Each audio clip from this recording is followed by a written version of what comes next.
In this installment, we're going to be going over the NBA playoff bet slate for Wednesday, May 8th.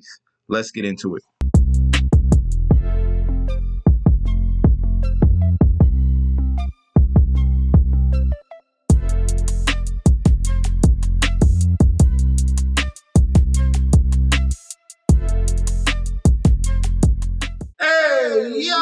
Welcome back to the channel. It's your boy Chef D, and I'm here to give you the winning ingredients for our Wednesday, May 8th slate we got going on for the NBA playoffs.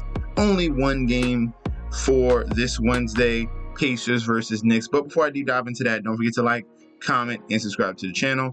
Make sure you follow me on Instagram and Twitter at MetsNetsJetsD. Don't forget about that TikTok at Chef_D91.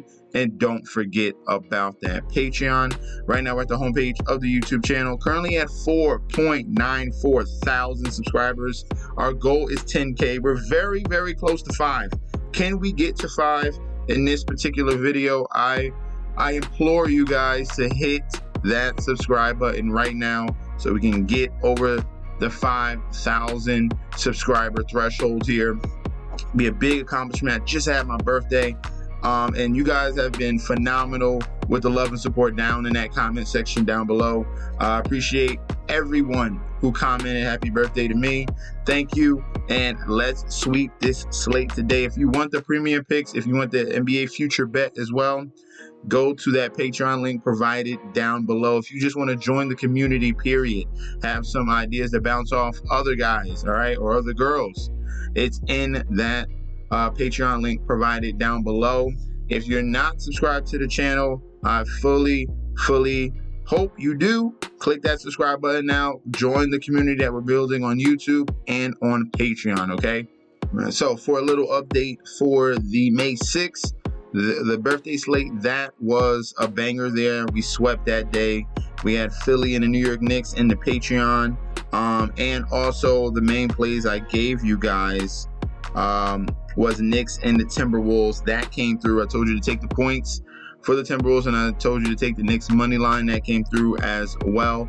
For last night, we were 1 for 2. Boston Celtics were phenomenal. They covered everything I gave you. I told you first quarter, first half, full game. They covered all of it. All right, they covered all of it.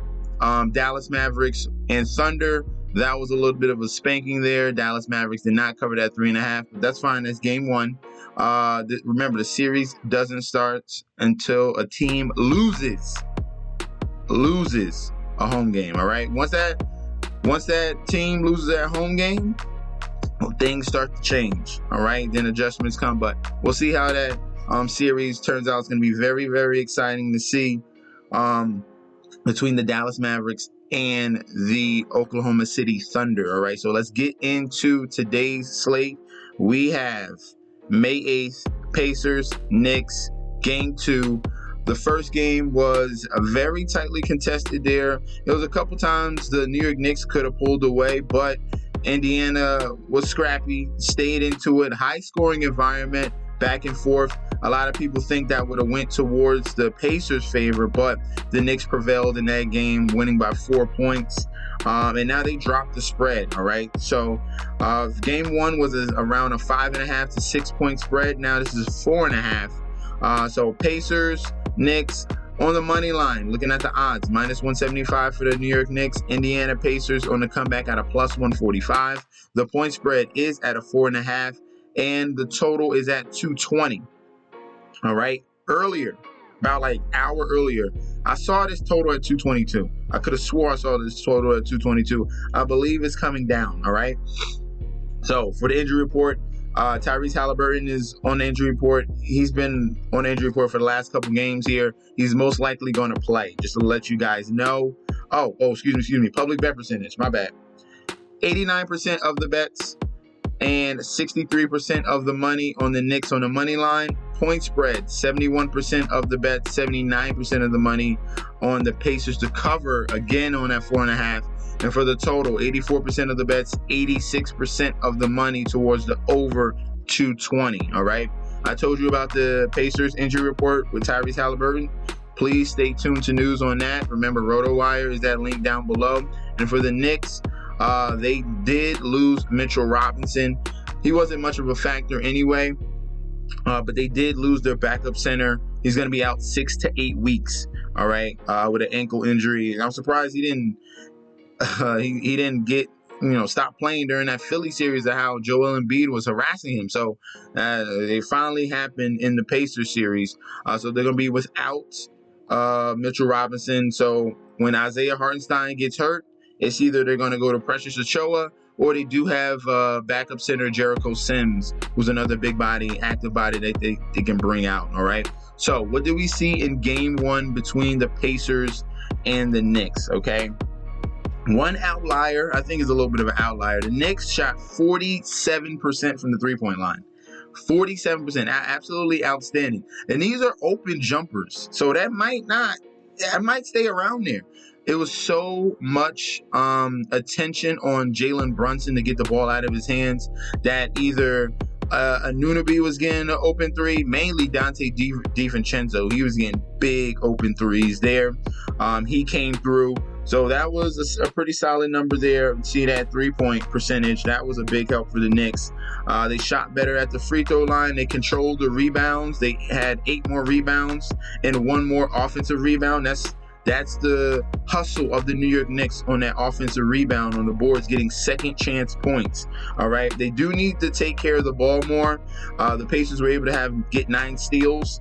And the Knicks had 15 turnovers. All right. So 15 turnovers and points off the turnovers was alarming. 22 points off of turnovers. Like I told you, the Pacers are a fast break type of team. They like to play up tempo. When you give them an opportunity to get a steal or a block and they go, they're going to most likely score. They are a very quick scoring type of team. They score earlier in the shot clock as well. So that needs to change. That 22 points off of turnovers, that could have been a blowout if they limited that one number. And that's what I'm leaning towards in this game. All right. So we're looking at the odds right here. The point spread, I'm going to be back on the Knicks on a -4.5. I think this might be a blowout, okay?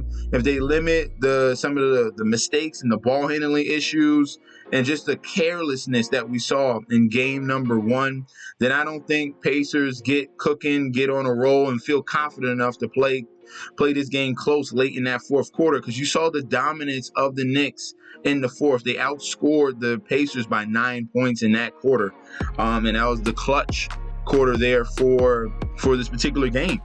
So I like the Knicks to cover. Obviously, I like the Knicks to win. I'll be posting that one because that -175, that's a very solid number. That's a better number than what you got in game 1. So Knicks money line is going to be the main play.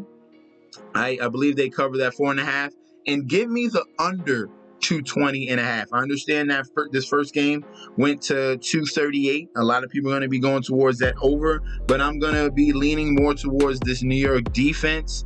And they're going to be playing more at their pace in this one. Less careless ball handling from the Knicks. So it's going to lessen the points for the Pacers as well.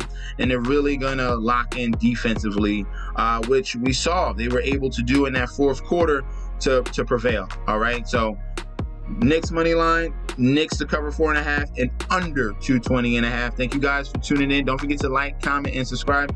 Let me know in that comment section down below, what are your predictions for this game? Do you have any props? Let me know in that comment section down below. We can definitely debate about it. And I'll be back with another video very soon. All right. Peace out.